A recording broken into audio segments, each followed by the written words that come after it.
जय हिंद। क्या आप सोच सकते हैं कि कोई विकलांग व्यक्ति है जिसका शरीर का सभी अंग काम नहीं कर रहे हैं, वो भी कोई पढ़ लिख के कोई बड़े पद पे पहुंच सकता है।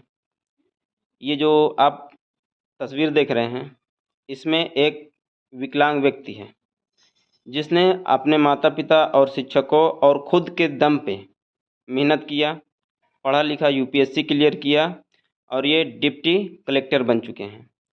तो इसीलिए कहा जाता है कि शिक्षा बहुत ही ज़रूरी है। जो विकलांग व्यक्ति है उसको समाज क्या, अपने घर के लोग भी ज़्यादा कुछ पैसा नहीं खर्चा करते, उस पे ना कोई ध्यान देता है।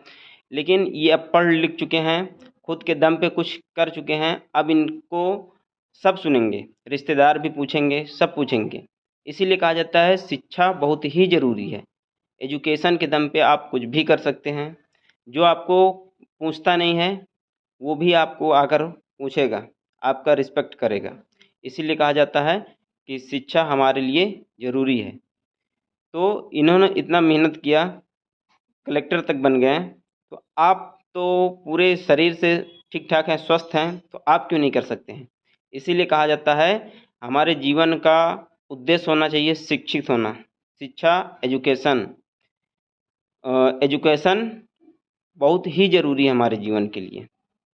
इसीलिए कहा जाता है आप मन लगा के पढ़िए, अभी आपके पास समय है।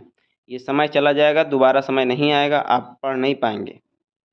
ऐसे ऐसे लोग अगर पढ़ के कुछ बन जा रहे हैं तो आप क्यों नहीं बन सकते हैं। इसी को कहा जाता है पावर ऑफ एजुकेशन। एजुकेशन को कभी न छोड़िए, यही आपको बहुत आगे तक ले जा सकता है। धन्यवाद। जय हिंद।